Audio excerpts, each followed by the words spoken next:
Good afternoon, everyone. We would like to ask to record the proceedings, which will be made available on YouTube and other online platforms.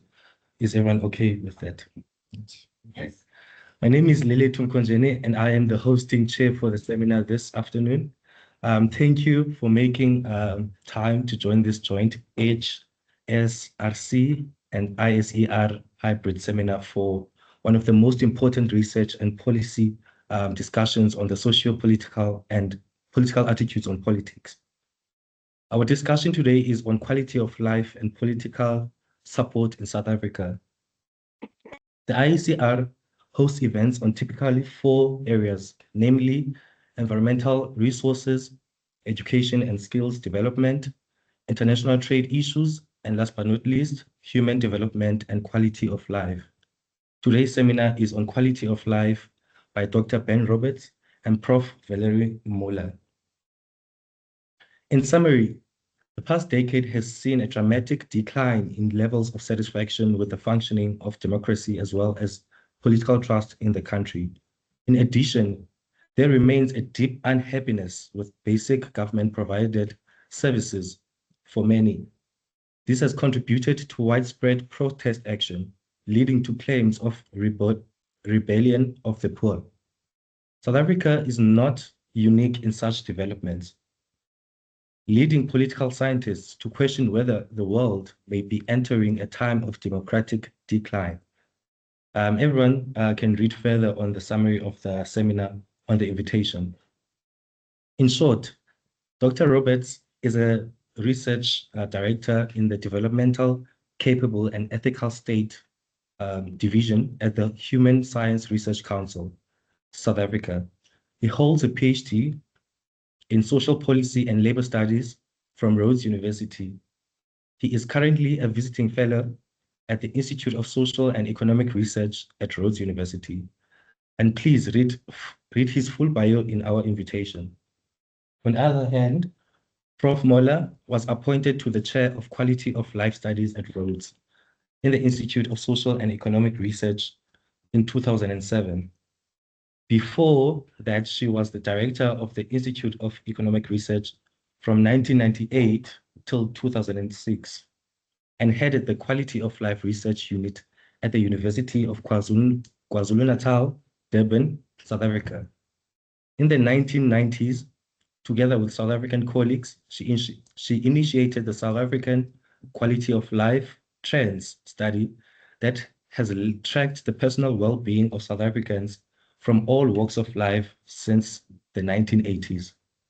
Please read more fascinating facts on her full bio on the invitation. To ensure that our seminar runs smoothly, I would implore everyone to follow the following processes and rules. The presentation of about 25 to 30 minutes by Dr. Roberts, followed by some additional comments by Prof. Møller.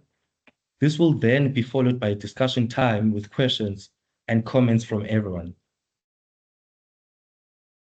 This, throughout both presentation and response, please jot down your questions on a chat online or on a paper. This discussion with comments, questions, and answers will take us to the end of the seminar. Over to you, Dr. Roberts.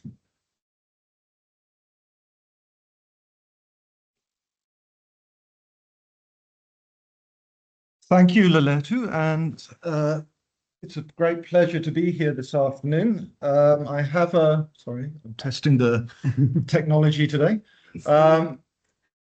As was said in my bio, I am a graduate of Rhodes University. I did my PhD here, was supervised by someone from ISER, the former director. And I have a long-standing association and a research tradition with ISER around Valerie's work on quality of life studies. And just to say that quality of life studies, South Africa was a real global pioneer around quality of life studies, as was indicated. The work goes back to the late 70s, early 80s, trying to provide, as best as possible in those difficult times, representative data about what South Africans were thinking about different aspects of their life. And we've charted that since, and it remains, particularly for a developing country, a true global leader in this field. Just going to kick the presentation into, if I can, into display mode.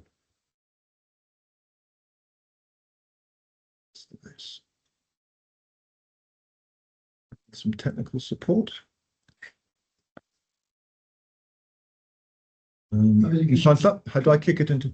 Oh, on the screen. Yes, right there. Yes. Thank you very much. So the question of the presentation is called A Resilient Nation, Quality of Life and Political Support in the Country. And its origins were in a chapter that we did in the Human Sciences Research Council's State of the Nation book series of a couple of years ago. And we've updated the analysis to just bring it up to 2026. So by way of background,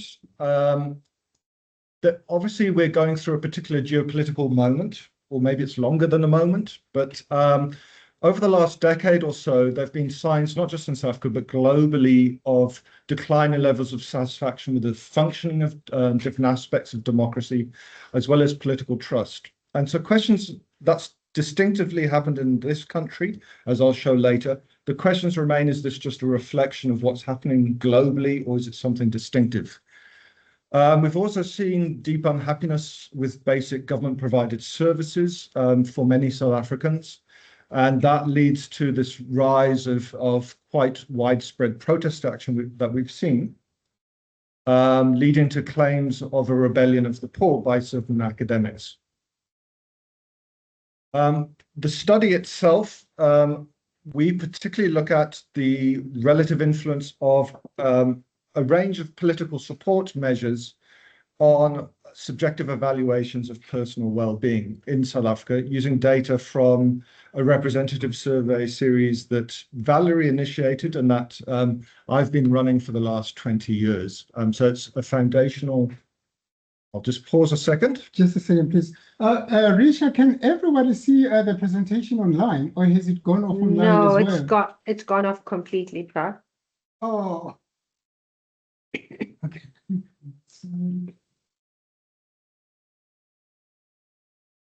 Is it me kicking the? There's something loose. Is this the problem? Oh, it's coming back. Yeah, I think. But where does this one go? Does it? No, there is one in the projector. Okay. It's probably me and something. I'm kicking the cable perhaps. So maybe I just move it a bit. You move it this side. Sorry about that. We're fixing the.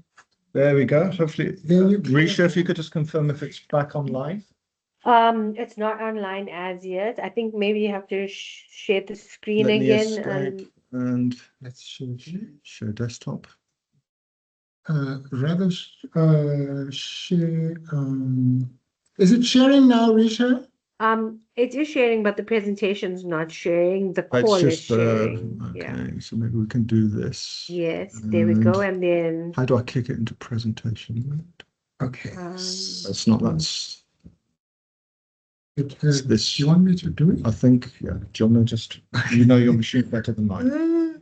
Okay. So I'm sharing, it's sharing this screen, not that screen. yes, yeah. So You could stop sharing and share the other screen. So I'm going to There we share go, the one that's Yes. that one, and then just kick it into presentation. there. Then, Okay. thank you. I think we're back. Risha, yes, are we there? yes, we can see it Okay. now. Sorry. Thank you. So I'll give a bit of conceptual background and just say what we theorize is that views on democratic performance and context in the country will shape personal well-being. So the political support measures that we're particularly looking at are come from international models of political support. So at a very general or diffuse level, feelings of national pride, coming down to more specific support for democratic values and ideals, evaluations of democratic performance, trust in institutions, at the most specific level, approval of political leadership. And we believe that those, particularly in the South African case, that those political support measures will influence personal well-being, both on aggregate and at specific domains of well-being. But while we argue this, other quality of life theorists have actually argued that satisfaction with life actually impacts on democratic functioning. And one of the lead scholars in this field, Ruth Veenhoven, has actually argued that high levels of well-being in a society can produce a kind of conducive climate of tolerance, of freedom, of opportunity, which helps the project of democratic consolidation on its way. However, what we kind of, in thinking through this analysis, have argued that the political and economic developments that we've seen in the country, most especially over the last 10 or so years, combined with growing frustrations and protests we've seen on the streets, that in particular that impact that the democratic context has on life satisfaction represents an important conceptual or causal framing. So we're kind of arguing a little bit against what some of the earlier scholars have asserted in this regard. I won't dwell long on the methodology, but we've made use of the HSRC's South African Social Attitudes Survey series. It was established in 2003.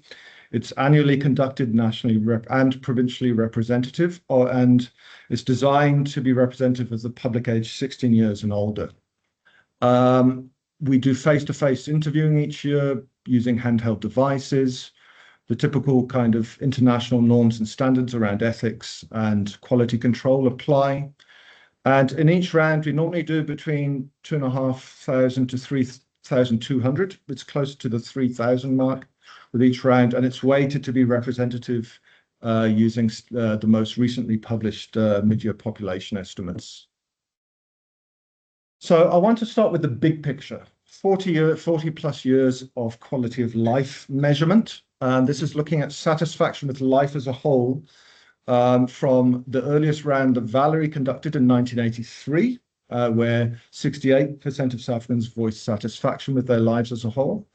We saw the rise in 94, the so-called euphoric moment, where satisfaction jumped to 79%. It was quite short-lived, that sense of optimism, and within a year or so, it dropped to 46%. And what you can see in the intervening period, the last 3 decades, is it's actually fluctuated in a fairly narrow band of about sort of low 40s up to low 50s, in that kind of 10% range. That aligns quite well with international quality of life theory, homeostasis theory, where it's regarded life satisfaction is seen a bit like one's blood pressure. You might get temporary shocks, which either pushes your blood pressure high or low, but it will then return to a normal kind of range. And if there's protracted challenges, and we see that particularly for poorer South Africans, that set level can actually drop to a new benchmark. So just think of this in the big mind that around about 40 to 50% of satisfied with life as a whole. The latest rounds, you can see that there have been interesting inflections in the last 10, 15 years. We saw dips in 2013, 2017 with the change of political leadership or the leader into that. We saw a dip around the COVID period. And we're seeing the onset of another slight dip again, which we'll see with the cost of living crisis that seems to be coalescing, whether that becomes a kind of new, perhaps an all-time low over this 40-plus year period. Just wanted to show a little bit about the lingering inequalities in well-being assessment over time. So if we've broken it down by population group.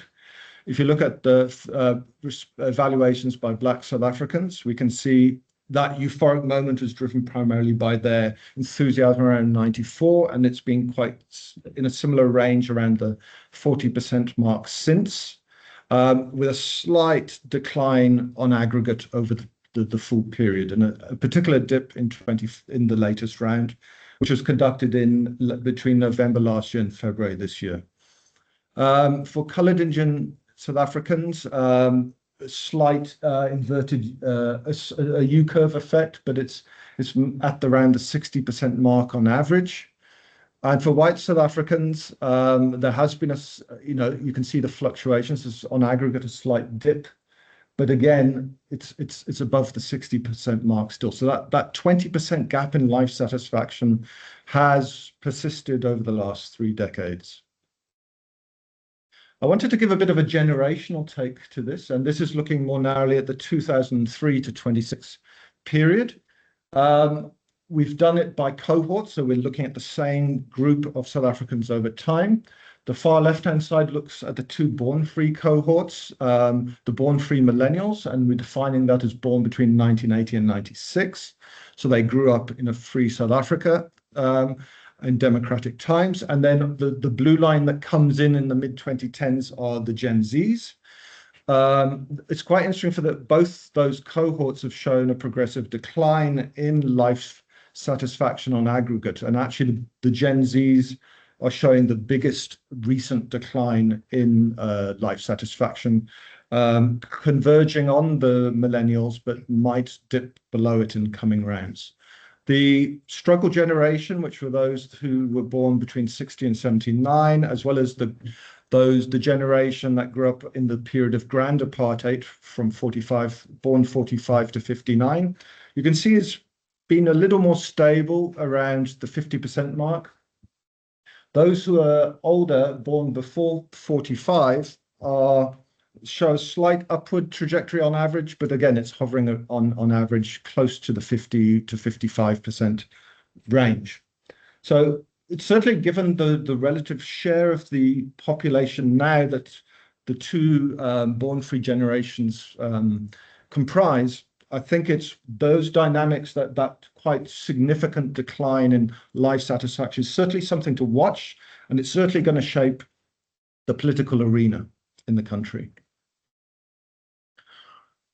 This is trying to give a sense of class-based variation, and we've just used, for this particular purpose, a subjective poverty status measure.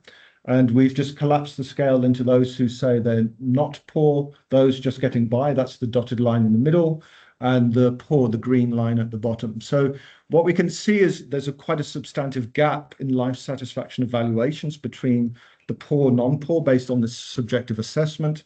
There has been some signs, if you look at the trajectory over time, you can see some signs of convergence, but the gap is quite large. It's even though it was in the early 2000s, it was about 60% gap in life satisfaction evaluations. We're still at a 40% gap. So the kind of challenges one faces, material circumstances one lives with, does have an indelible imprint on life satisfaction, as I described earlier. That's true if we ever replace this particular class measure with other income or other similar measures. We get that same pattern coming through. We've been talking about personal well-being on aggregate, but obviously part of the quality of life theory says that well-being is obviously multidimensional, and that aggregate, satisfaction in particular domains of well-being add up to this aggregate assessment. So what do South Africans rate more and less favorably over time? And we've done a kind of stylized picture here. We've done first one, which is looking at the all-year average from 2009 to 21. And then we're looking at the darker green bars represent the latest survey round. So at the top, you can see religion and spirituality, health, personal relationships, community connectedness get above average assessments. Those have declined slightly in recent years, but it's still quite robust.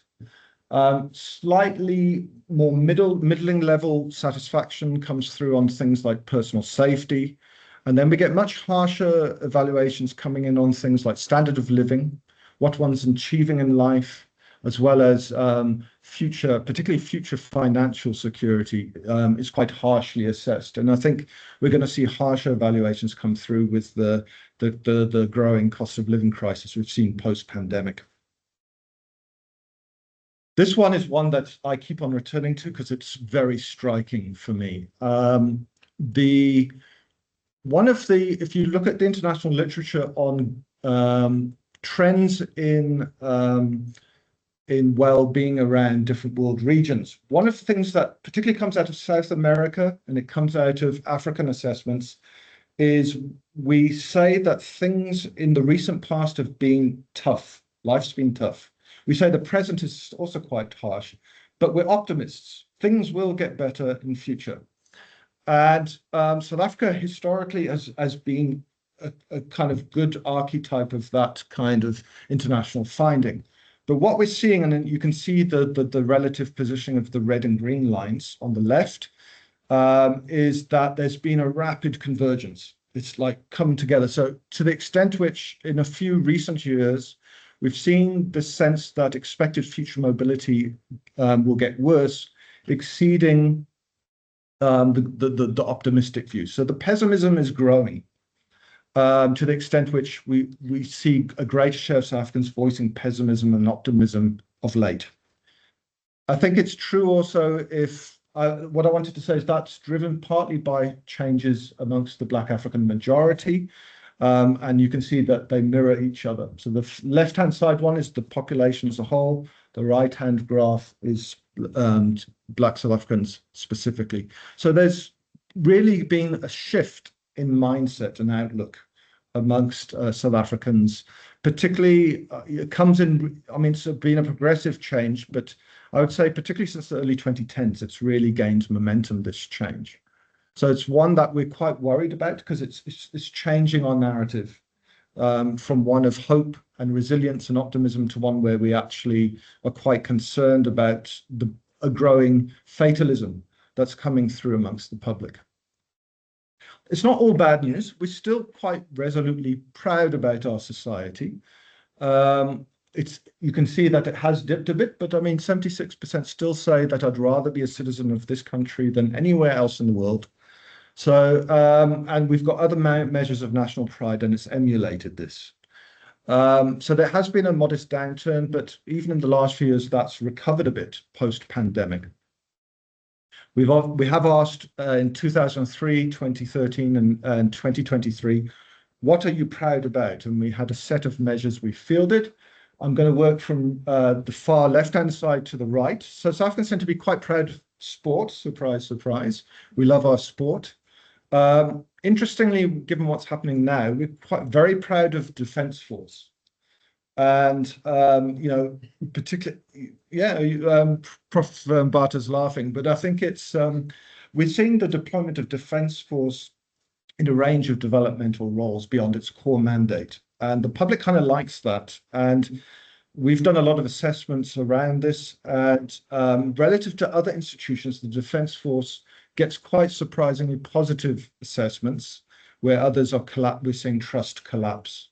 And some have expressed concern that does this feed into a sort of authoritarian turn? But I think that's something we can debate a little bit. But the public seems to respond quite favorably like now, their deployment to help deal with the crime, which comes with its own challenges, but the public likes those expanded roles. Proud of our arts and literature, interestingly proud of our history. So I think that's the dominant image that the public's probably having there about the hard-won struggle for democracy. And also to some degree with our technological achievements, scientific and technological achievements. Then we get to ones which start, you know, moving towards a slightly more somber perspective. Yes, we're proud of still quite positive about equal treatment of groups in society, so fairness and equality. The security system is positively rated. You might think, why is that not higher? It's partly because there's a concern that the real value of social grants is eroding. So while we're very happy that the grants exist and it forms a vital safety net for many, I think there is concern about its real value is changing fast. But the more harsh assessments are the ones which have changed most over time. Firstly, is the way democracy works in the country, which has fallen from 60% down to 47%. Our political influence in the world dropped from 56 down to 45. And one that one would expect to be quite harshly assessed, our economic achievements as a society has fallen from 62 down to 41%. So the material gains of democracy or lack thereof are quite dominant in the minds of South Africans. This is, for those that have a bit of a political sciences leaning, this is something that's very common in surveys, particularly comparative surveys around the world. It's seen as a good indicator of the public desire or demand for democracy. And the line we particularly watch is that green one. So what we've seen is if you were to jump back to the late 2000s, effectively 2/3 said democracy is the only game in town. This is what we want. But that's dropped quite sharply. And with the new round of surveying, that 67% has dropped to 36. So it's a very radical decline. And the other options that the question poses to the public is, in certain circumstances, is a non-democratic alternative viable? Is it preferable? And that's the red line. That's been a little flatter, but it is something of a concern that 1 in 4 South Africans now voice support for a non-democratic alternative. So it's not growing the fastest. The one that's been growing the fastest as that green line has been dropping is a sense of alienation or fatalism. The fact that public says, for someone like me, it just doesn't matter anymore what kind of government we have. So that's been the fastest point of growth of these few options that we pose to the respondents over time. This measure has also been fielded in a well-known Pan-African survey called Afrobarometer. And questions I've been asked when I've presented this recently is again, is this just not what's happening around the globe?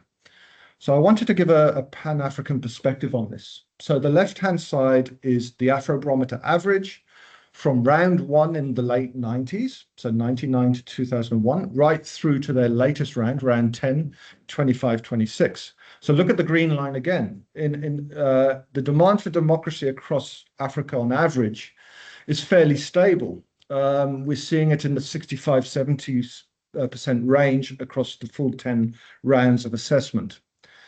And again, I've put this as the Afrobarometer figures for South Africa. It confirms what we found with our own survey series, this very sharp decline from the early 2010s onwards in the demand for democracy.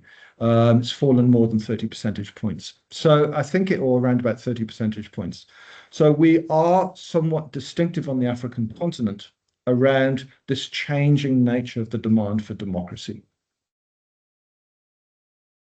How satisfied are we with democracy in practice, the lived reality of democracy? And again, we're seeing quite a harsh change in the picture coming through. So I'd like to take you back on the left-hand side to, let's say, around 2004, where 63% of South Africans said that they're satisfied with the way democracy is working in South Africa. And if you look at the trajectory of that green line, it's fallen from 63 down to the latest round, which is 17%. And now we're almost seeing the inverse with the red line. It's grown up to 60, from 25 up to 68% dissatisfied with democratic functioning. So a big shift, and that's mirrored in another measure where we're able, through the work of Markenor, to take it all the way back to 1994. And that's, are things in the country going in the right direction or the wrong direction? And these lines represent the right direction. So it's gone from around the 70% mark, and it's now fallen to 12% going in the right direction. So we've seen this harsh evaluation coming through from the public. They're not happy with what democracy is delivering, and we'll unpack a little bit about what that is in a minute. I just wanted to give a provincial picture, because obviously we're sitting in the Eastern Cape, and we want to understand, is there big variation around this? And this is the latest figures. So dissatisfaction with democracy, Eastern Cape is the second harshest judgment that we see coming through, with 12% satisfied with democratic functioning, 74% discontent, and 13% offering more ambivalent views. It's second only to KZN, where KZN's really, if you go back 10 years, KZN was well above average on satisfaction with democracy. It's fallen to only 6% satisfied. And we see it mirrored to a large extent in the right-wrong direction measure as well. We've got more of this on, we ask about different evaluations of different aspects of government performance. We've obviously got more indicators than I could fit onto this line graph. But I just wanted to give you a sense of there are elements that South Africans favorably rate. The top line is satisfaction with the provision of social grants. So that's been around about the 70% mark. It's at 68% with the latest round of assessment. Electricity, you can imagine, given the load shedding crisis, that there would have been substantive fluctuation in the red line. So you can see from 2016, 70% were happy with electricity. It dropped within a few years down to barely 30%. But it has rebounded as the situation has normalized somewhat and we have more stable supply at present. That's gone up to just shy of 50%. Water and sanitation has been a slightly more progressive decline. It's fallen from 60 to about 40% from latest assessment. But the ones that always get harshly assessed are issues around dealing with crime. So that's hovered around the 20% mark. It's currently at 18. And lastly, the issue around job creation. The number one priority the public rates when you ask them, what is the most important priority facing the country? Jobs, jobs, jobs. And you can see because there's a sense that that's not being delivered upon by the state and the labour market itself, barely 10% are satisfied with job creation efforts. Just to say, like crime, the anti-corruption efforts are also very harshly assessed. So that's, we don't talk enough about evaluations of corruption, but that's a big part of the narrative as well. So now we get to trust. And this one, whenever I present to different stakeholders, they get deeply alarmed by this. So here I've put about 6 or 7 different institutions. And what we've seen is there's been a progressive slide predating the 2010s. It actually goes back to about the mid-2000s, where we started to see inflections. And if I look at national government, I know it's a bit small, the numbers, but I want you to look at the general pattern of those lines. National government fell from 69% trusting that institution to only 19%. Parliament from 65 down to 20. Local government, being a local government election year, is critically important. Local government, trust in local government has fallen from 55 down to 18%. Political parties from 42 down to 11%. The courts, one that withheld this pull down of effect for a fairly long time, has now dropped from 58 down to 31% trusting the courts. And even traditional leaders and authorities has fallen from 49 down to 37. A lesser gradient of decline, but still a decline nonetheless. The other one that, again, given it's an election year and we do quite a bit of work for the IEC, they're deeply worried that trust in the IEC has fallen from 74 to 32%. And what we're seeing, and you may wonder what's that floating green line on the top of the line graph on the left-hand side, that's the level of trust in the IEC for those that vote. So we do an assessment for them, surveying over time and election days. And for those who've had a recent electoral experience, they just walked out, gone, voted, they walk out of the station, we interview them. Their trust levels in the 80–90% range. But for the public on average, it's fallen to 32 because we've got this growing polarization between contented voters and discontented abstainers. And that's discontent is now the #1 reason why people don't vote. It's not about operational efficiencies, it's about this prevailing discontent. So it does have a behavioral implication. I just wanted to put, with the latest figures, stack up institutions from highest to lowest. It's got a fuller range of institutions. So religious institutions, trust is at 59%. Even trust in, that used to be 80%.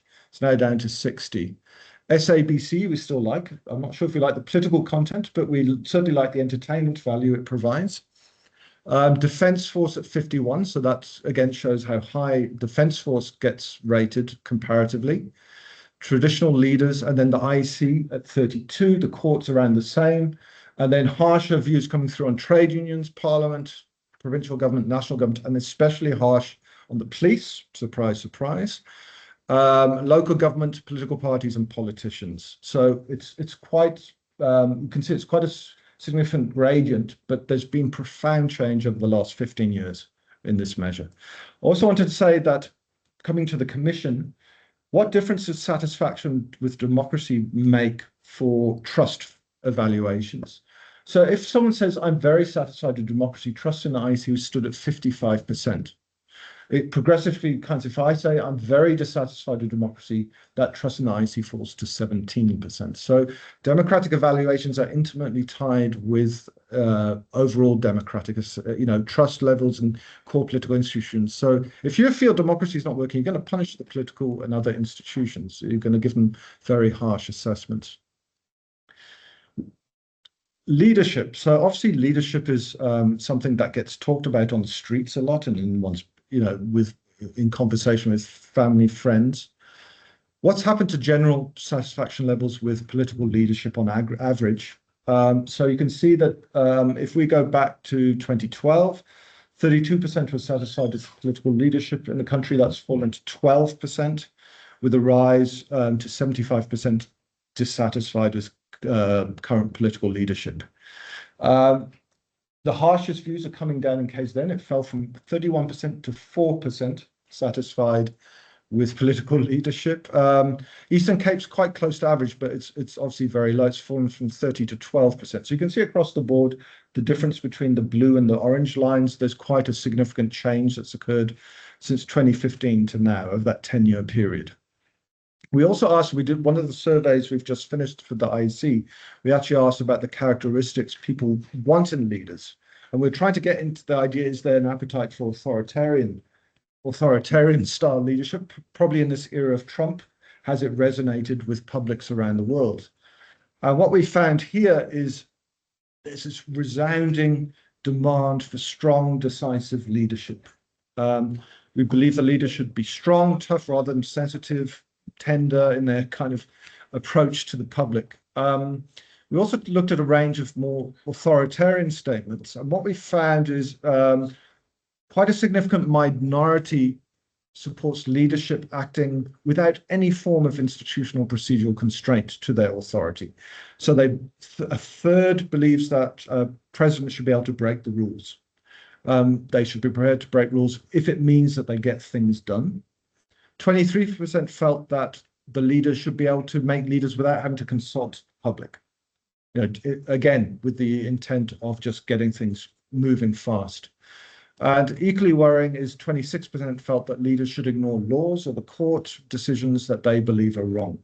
So it goes back to that earlier slide where 1 in 4 believe non-democratic alternatives are now needed and warranted. And this pulls through to their prevailing views on leadership. I won't go in detail, but one thing I'll say is we get different strands of authoritarianism coming through. Those that believe that the rule breaking, the executive autonomy, ignoring courts should happen, and others that believe that we want decisive leadership. We don't want the rule breaking. We want some consultation, but they're still quite favourable. If you need to deviate from the rule of law, you should, just to fast track developmental progress in the country. This one I won't dwell on, but we've done a multivariate analysis in the chapter that we did a few years ago.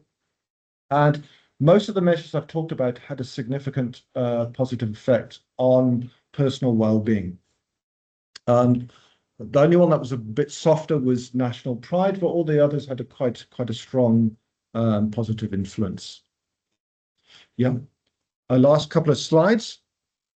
So what we wanted to look at is to what extent do democratic evaluations, what bearing do they have on sense of well-being? So instead of showing it in a multivariate way, we show just the trend lines. The green line is your level of life satisfaction if you're satisfied with democracy in the country. So you can see, and that's going up. So it's now 71% in the latest round. express a sense of personal well-being if they believe democracy is working. If you believe democracy is not working, your personal well-being drops from 71 down to 32%. And the scale of this influence has been changing over time. It's mirrored on the right-hand side in institutional trust evaluations as well. So both the function of democracy and its core institutions really is increasingly having a bearing on well-being. I just want to say, with a few parting shots, because it's an election year, I wanted to put a few election attitudes on. Despite this prevailing negativity, South Africans still believe in the civic duty to vote.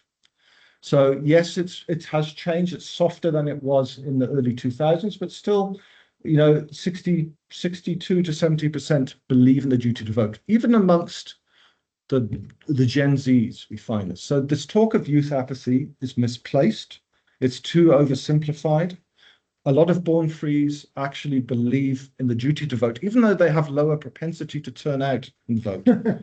But it's about when one of my colleagues, Dr. Lude Mahali, she actually went and did qualitative work with youth and found actually that two things came quite strongly out of that. They don't have a sense of agency, that my vote will make a difference, and they struggle with party identification, which party best represents youth needs. So on both elements, that stands out. But the civic duty to hold is one of the silver linings. It's holding electoral participation together. I'll jump this one and just this shows that the sense of political efficacy, the blue line, the sense that your vote makes a difference has dropped down to about 28%. The sense that the elected are acting in the interests of the voters has dropped down to 27% as well. So there's a very harsh, while duty to vote's remain quite stable, the sense of efficacy has been collapsing quite strongly. Even in the Eastern Cape, you see that it's about 30% have a sense of belief that their vote will matter in various ways. I think this is Valerie's influence. Hope has the last word. In some respects, coming back to the theme of the seminar itself, are we still resilient? Showing that sense of resilience we often talk about as South Africans. We did an assessment in the 22 survey where we actually asked people on a 0 to 10 ladder, where 0 represents the worst times in the country and 10 the best. We asked them to rate where's the country a few years ago, where are we now, where are we likely to be in the coming years. And South Africans still expect, it goes back to that message of thinning optimism, we still expect to stand higher on that ladder in the future than at the present, but we don't expect to regain where we were in the past. So it's at the moderated level of optimism coming through, but it is still optimism for the future.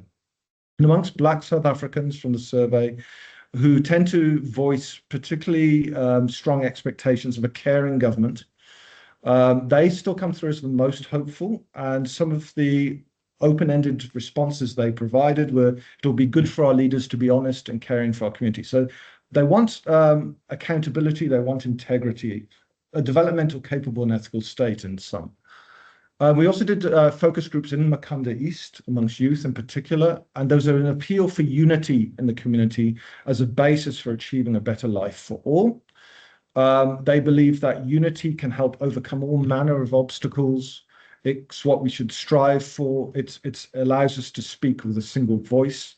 And even in the survey, moving beyond the focus groups, we found that expressed in the survey itself, where there was a real hope for political unity in the interest of societal advancement. So it was the top political hope for the country, and it was also expressed as the top concern for jobs for all and youth employment. So it's expressed as a hope and a concern. If it doesn't materialize that, we're not going to solve the jobs crisis. So conclusions. Coming back to that conceptual framework and the idea we had around the influence of democratic context on well-being, we saw that democratic performance and context do seem to be shaping personal well-being. I think the debate around that will rage about directionality of those associations, but satisfaction with life may coming back to what the other theorists say, may in turn impact democratic functioning. So there seems to have been a changing association. In the late 1990s, political scientists like Bob Mattis and Christie found in their survey using Afrobarometer a weak link between democratic evaluations and life satisfaction in the country. But during the 2010s, what we're seeing from our own surveying is a stronger association between satisfaction and democracy and life satisfaction coming through in the data. And the recent trends point to strong decline in trust in political institutions and satisfaction and democracy. This discontent appears to be influencing life satisfaction evaluations. And particularly since over the last decade or so, we've seen South Africans are still showing optimism and resilience, but at the same time, a growing tendency towards pessimism and weakened resilience. What are the risks to these patterns of trends that we're seeing over the last couple of decades? Is that resilience is increasingly progressively being replaced by rising resignation, particularly amongst the social disadvantaged and vulnerable in our society. And that does pose risk of future instability and fragility if this is not responded to with a strong political response. So thank you very much. Thank you.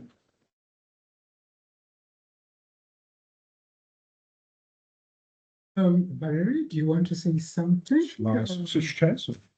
Valerie, please. I actually think that Might have to come closer. we need questions or your take and the responses to it. Okay, so you want to integrate it with the discussion as a whole. You can still please sit this side and then I'll facilitate. So thank you so much. That was amazing. Oh, I was hoping you could sneak in your comment. Okay. In particular, I mean, when we started looking at 30 years of democracy, I think Ben's work just giving us the trend lines that we see where we're going and where we have come from. It just gives us a much better overview and also tells us what the challenges are. And in the hope, especially in some case, that the younger generation will have the wherewithal, the energy, and also the agency to maybe go against the trends, some of the negative trends we've seen. And the last point, of course, was unemployment. I've just been, I would say this, I've just been looking at a study we did on work seekers for the unemployed in the 80s and trying to compare them with now. And so it's just a problem because when I was surprised with the unemployed in the 80s, we asked them to describe who were the unemployed to get the whole range in their own words. And that gave us the information that we needed to do, like Ben's gone, you first find out sort of what it is, and then you phrase the questions that mean something to the people who are going to answer your questions. They make sense to them.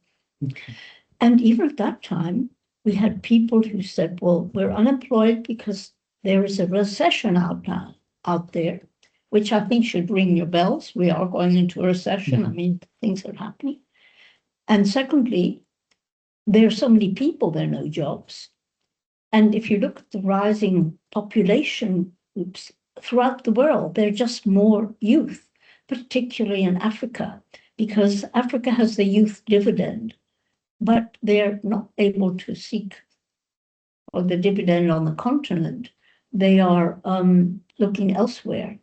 And it was really exciting that the Afrobarometer, it was a late Afrobarometer, they looked at who are the most young people who might meet the challenge.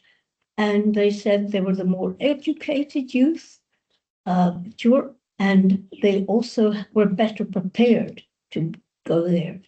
And I thought that was really how the importance of education that we need in such big sea change.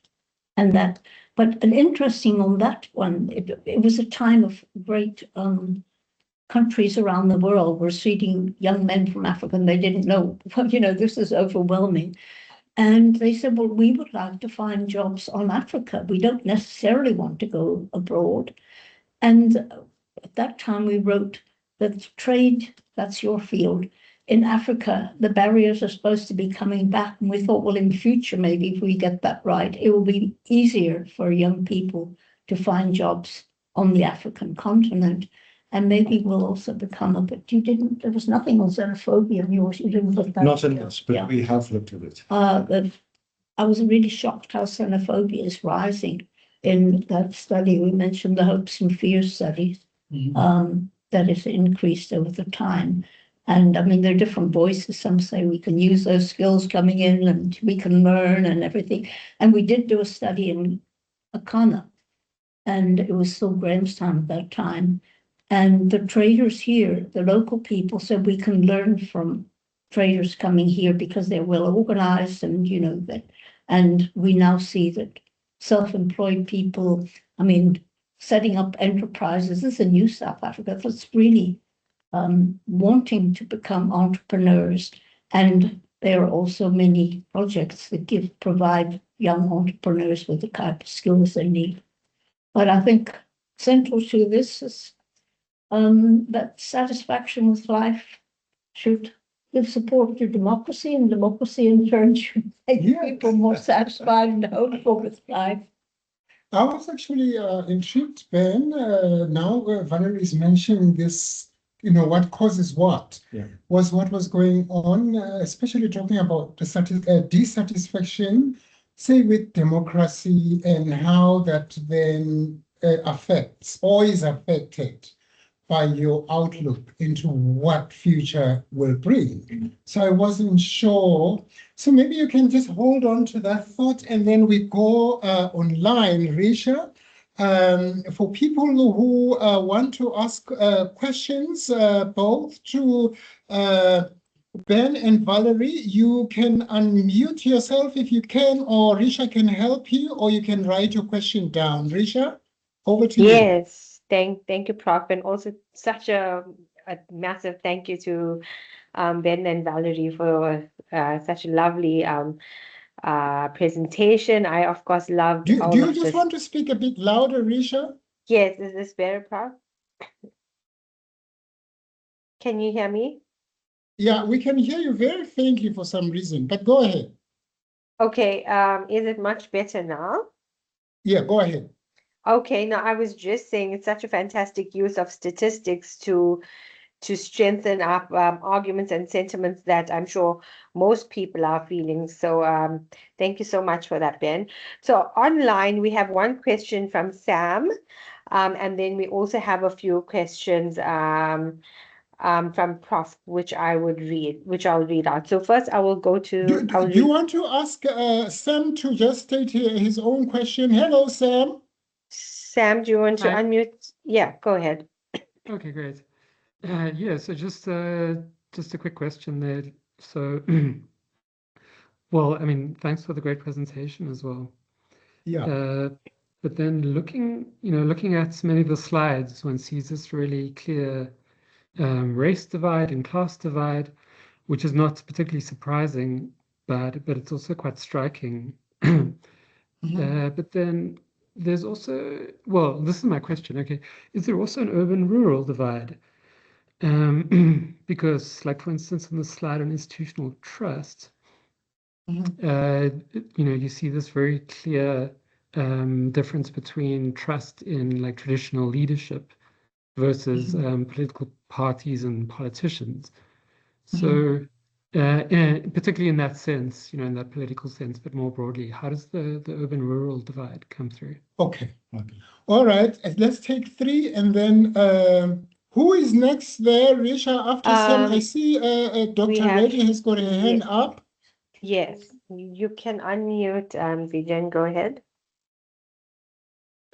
Thank you. I'm joining from KZN to listen to my friend Ben's discussions.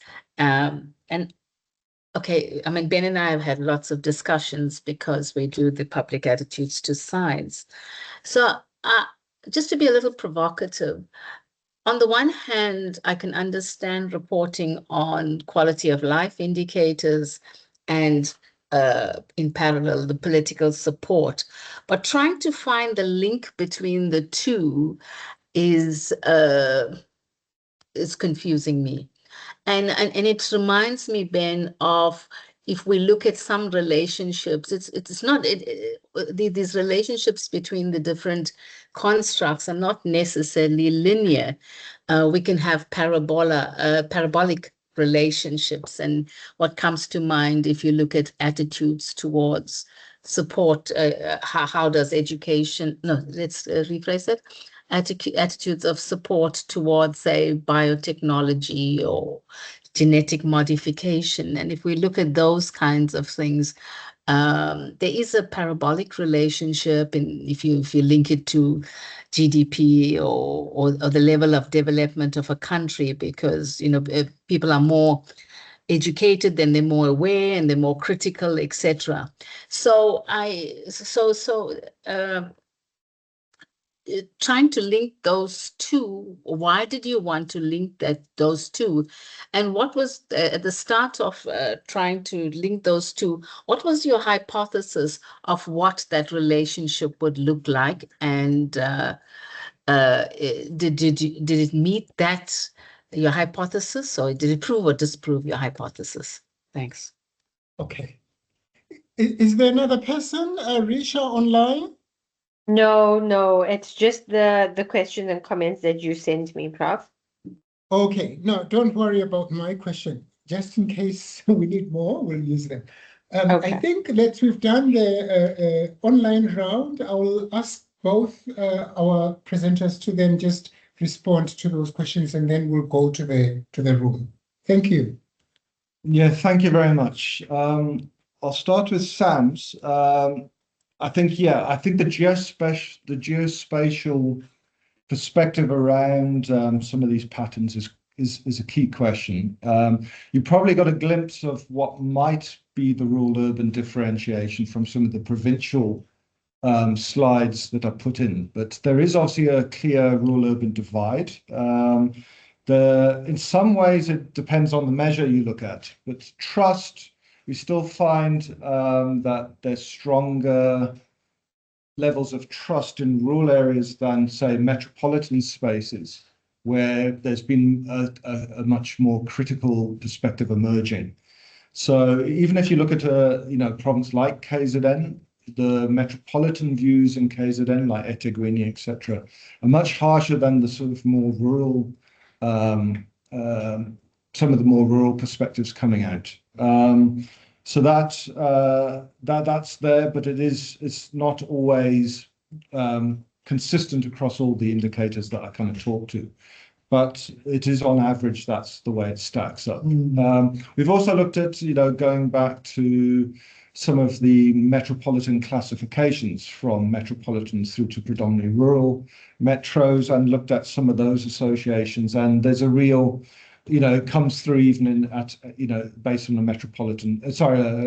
municipal classification perspective. So yeah, I'm happy to talk further with you later about that. But I think, I think there's more to be done. We haven't looked at it exclusively through a spatial lens, but province and to some extent rural-urban are generally significant, even after you control for a range of other social demographics.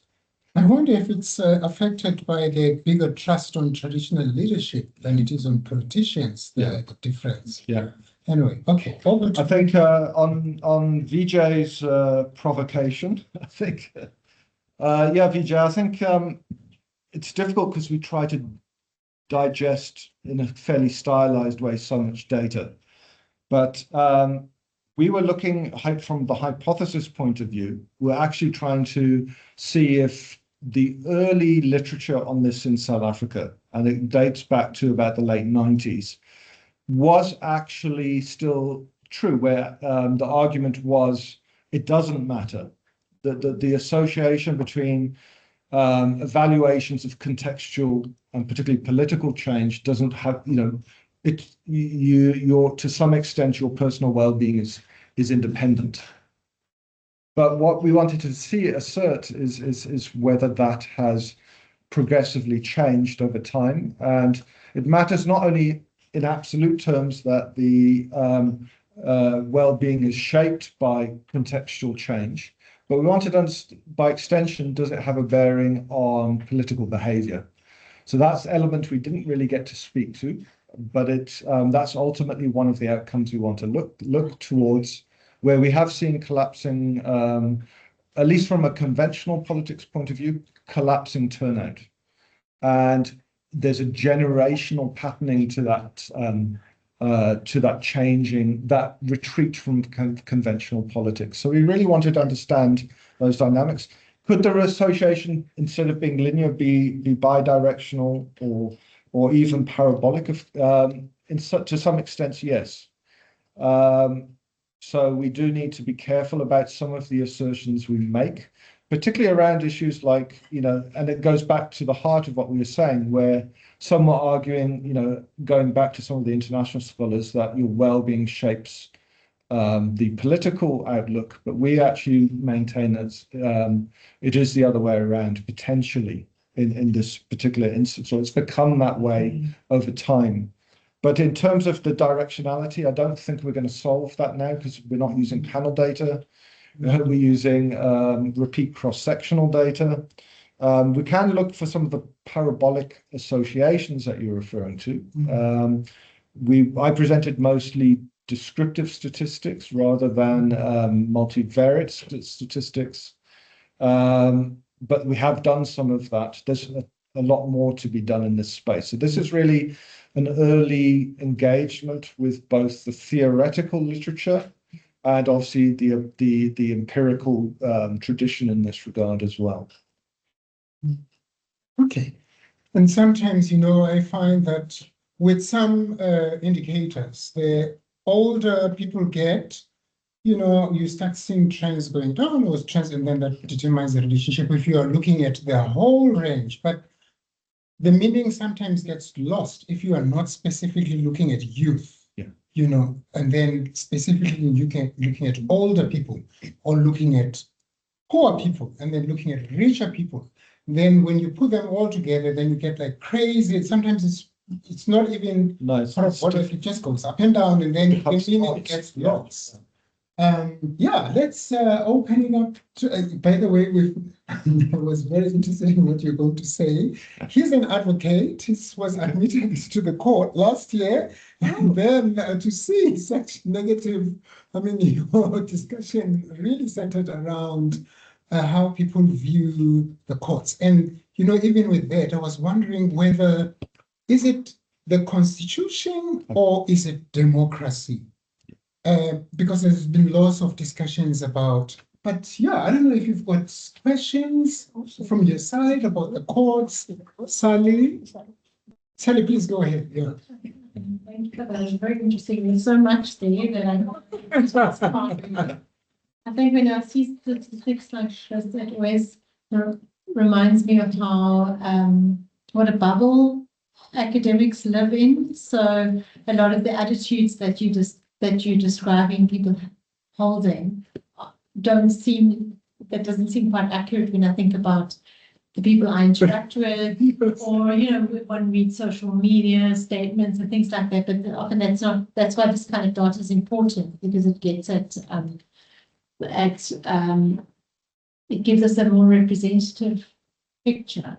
So the one thing that I wondered about was you broke it down in all sorts of different ways, but not according to education. And so I was wondering, particularly with the kind of support for authoritarianism, if there are differences in if more educated people tend to be, I suspect, less in favor of authoritarianism, and what that means in the South African context, because South Africa has been, in terms of how educational attainment in South Africa is going up a lot, but then so I'm wondering if there's a bigger, a growing divergence between a kind of growing educated class of people who might be more in favor of democracy. So that's the one question. With KZN, I just wanted to check, you seem to suggest that this is kind of long-term dividends differences is long-standing? Because I was also wondering about that kind of brief Zuma effect, whether it might be something that changed and that might change back again. So yeah, I just wondered if the KZN phenomenon is long-term or short-term. Another question, so you looked at trust in political parties generally. I don't know if you did look at this, but I'm wondering, are there any outliers? So are there any political parties where we're breaking that trend? And what is the possibility for political parties to break that trend? Or is it just like declining support across the board for all political parties? I don't know if it's broken up. And sorry, the last question. I just, when reading this, I was also struck by the response around Ntlanhla Mkhwanazi and the way in which he did his press conference in that kind of army suits, and then the very strong popular support that he seems to have. But maybe it's my bubble again, that there's been a lot of media and social media support for Mkhwanazi in particular. Yeah.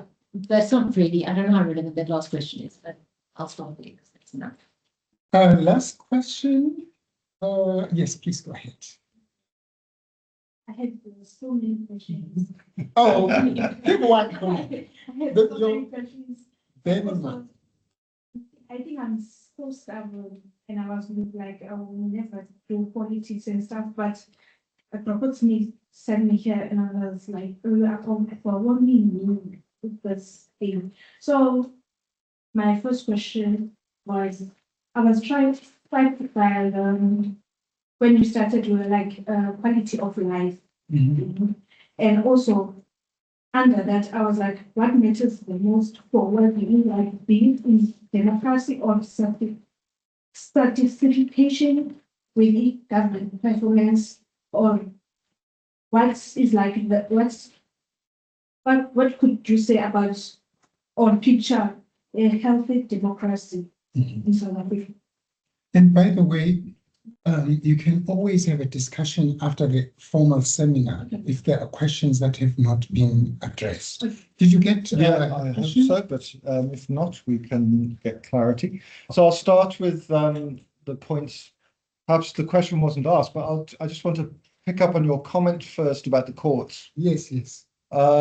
We've actually presented this to IEC, and one of the commissioners is Judge Daya Pillay, and she was very concerned when she saw the declining trust in the courts, to the extent that she ran off and kind of told people in the Department of Justice and Constitutional Development about it to try and express her anxiety. I think the thing to say is we've just done a piece of work around constitutionalism, being that the Constitution is turning 30 this year. Constitutional awareness is strikingly low. Okay. Just going to say that. We need to do more to educate the public about what is the Constitution and how does it matter to one's lived reality. So we're very surprised that it's as low as like 20% or less in certain cases. The second thing to say is that the people are generally quite satisfied with the rights and freedoms that have come, freedom of speech, the basic, some of the tenets of the Bill of Rights, but the social and material conditions, the lack of fulfillment of material, socioeconomic change, that is what is deeply of concern to the public. And it speaks also to the last question, what matters most? We actually test the association between the dimensions of well-being and overall evaluations of life satisfaction. The dominant factors are standard of living and future security. People want, and to some extent, opportunity, opportunity for getting ahead. So those clusters speak again to the structural inequalities that persist, the lingering unfulfilled expectations around material progress under democratic life. So I think those are very strikingly coming out. I think on some of Sally's questions, I don't have all the answers at my fingertips about the educational effects, but what we do find is that better educated, discontented South Africans are going more for a kind of fatalistic view than an authoritarian one. So it just doesn't matter. It's like a disengaging from the system. So that's coming through a lot more. Gauteng is obviously the part of our economic hub of our country, is showing very, very distinctive patterns in our data at the moment. And they are deeply unhappy. They're more likely to express disengage from the ballot box and move towards protest action now. We're seeing that come through much more starkly. So obviously, but on average, better educated are not just saying authoritarianism is the way to go. They're rejecting that, but they are despairing and they're turning to like fatalism and feeling alienated. I think, yeah, perhaps this is the forum where I can speak a little bit about the Zuma effect. Yeah, you want to make a point now, or must I make the point? No, just to say, because we look at attitudes towards the KZN phenomenon is quite intimately linked to, I think there was a coalescing discontent that now the MK party has tapped into.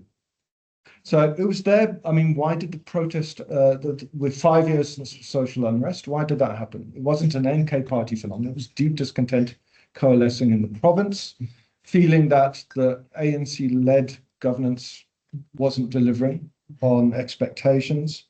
And I think then there was the response to that unrest, which was seen as problematic by the public, and also the response to the subsequent flooding a couple of years in 22, and how people felt that there wasn't sufficient responsiveness to that natural disaster. And I think it's coalesced into something bigger, and the MK party has effectively done it. We saw in the 24 outcomes where they got more than 60% of all the township votes. And the latest data suggests that while the public is very harsh in their evaluations of democracy and leaders at the moment, there is a sense that the MK party might, at least for now, represent something different. Whether it does, I mean, that I'll have to tell, but the signs are that the MK party support in the province hasn't diminished. So this is in KZN? This is in KZN specifically. It hasn't diminished, and that favors them quite well, given that in KZN we're seeing the highest levels of planned turnout. Turnout is surging in their turnout intention. So I think for KZN it's a particular political moment that might, speak to the outcomes of LG 26. I think there's a feeling that the MK party wasn't given a chance in 24, but maybe they must be given a chance in, for instance, eThekwini and some of the other municipalities. So we'll see if that does play out, but certainly from the public opinion data, it seems that that is going to perhaps be the outcome of the 26 election as of the results from this recent survey. Other parties breaking the trend is difficult to tell because there's such prevailing negativity. Party supporters support their party. We're very, so if you ask ANC supporters what's your trust levels in that, ANC supporters have still quite strong trust in the ANC, although they're a bit anti-President Ramaphosa. There's a growing factionalism there that's very evident in the data, and it's playing out in views on the GNU. So now increasingly, a year ago, we saw quite a lot of optimism about the GNU. They like the current, grouping of people in that are forming the GNU. Now there's a preference for the MK party and the EFF to be part of the GNU instead. It's been a big swing in the last year. So we are seeing deep frustration because I think people thought that the GNU would produce something different, and they're feeling it hasn't. So they're opting for they're rethinking what might produce that difference. So Mkhwanazi, we haven't tapped into views on Mkhwanazi specifically, but we've done a lot of work on attitudes to police confidence. Corruption is a big part of that narrative, as well as their effectiveness on the ground, their sense of fairness and how they treat citizens of different walks of life. Those all matter in the big calculus. What Mkhwanazi did, I think, might and particularly because a lot of South Africans tuned into the commission proceedings, I think that it might damage, if we were to go and survey now again, I think the evaluations of policing would be even harsher. Yeah. And then just to restate your point, yeah, I think we look at a lot of both quantitative and qualitative data. I think, as I've said on the what matters most, it is the material. I think if you ask people what gives them most fulfillment, they talk about their personal relationships through that and their social networks. They talk about religion as a form of social insurance, but what they most want now is economic security. So. Let me hear from you. Do you want to go on for a few more minutes? I'm fine if the online audience is fine, or okay, I'm happy to go on. Just okay. So online, is anyone wanting a follow-up comment, question? It will be the last round, and then maybe one more question on the floor, and then we close. Prof, we all good online. There's no one that has a follow-up question or comment. Please go ahead. Yes, you can, what do you call it? Unmute yourself. No, Prof, we don't have anyone who has a question or comment. Hello, sorry, who wanted to ask a question? Prof, can you hear me? Yes, Risha. Sorry, what did you say?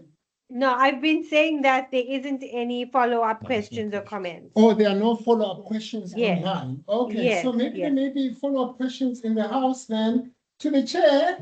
I don't know if I'm abusing my privilege, but No. I do have a question. You're also a student, so you're willing to go ahead. As I was preparing this morning, someone struck my mind. I'm going to read his quote. It says, "My blood will nourish the tree that will bear the fruits of freedom. Tell my people that I love them. They must continue the fight." This was Solomon Mahlangu.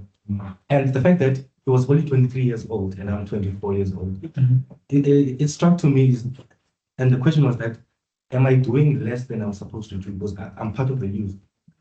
And you snuck in a comment on the youth that they are more active than people think. Yeah. And I beg to differ, because there was a survey done when there was a 30 rand burger sold at McDonald's. It was a special, and apparently more people went to the burger special more than they attended the voting in the last national elections. So translate that. I believe the youth is less active as they're supposed to. Well, then the way. Yes. But I also want to problematize that, because I don't want to misinterpret being active with being too radical. Because I do know that, for example, at university, we measure how active you are by your willingness to go out and go protest, for example. So I also don't want to misinterpret being radical and being active. So I want to hear your comments on the youth. Great, thank you. I'm glad that question came up. So I think a few things. We need to, when we talk about political behavior, we're not only talking about voting. So it goes back to your last statement. And what we've seen internationally is a change in the civic norms of participation, away from just voting and other forms of conventional politics to more unconventional ones, including protest. That matters. A lot of people now believe, particularly younger Southerners, believe that produces a more effective way to get a political response. It will bring the development. If you toy on the street, it will grab the attention of the media, by extension the political leadership, and they will be compelled to come and deal with the challenges in that community. So I'm thinking about, when I talk about political behavior, I'm thinking in a bigger perspective, not just narrowly on coming to vote, although I would love more youth to come out and vote, of course.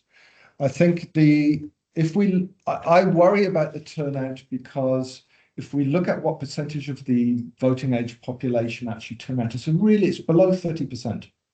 So elections are being decided by less than a third of South Africans, the outcomes of our elections. And that's a worry, because youth represent increasingly the big share in the future. So if you want change, I do believe that change has to come to some extent through the ballot box. And if you want quality leadership, we have to vote for that quality leadership.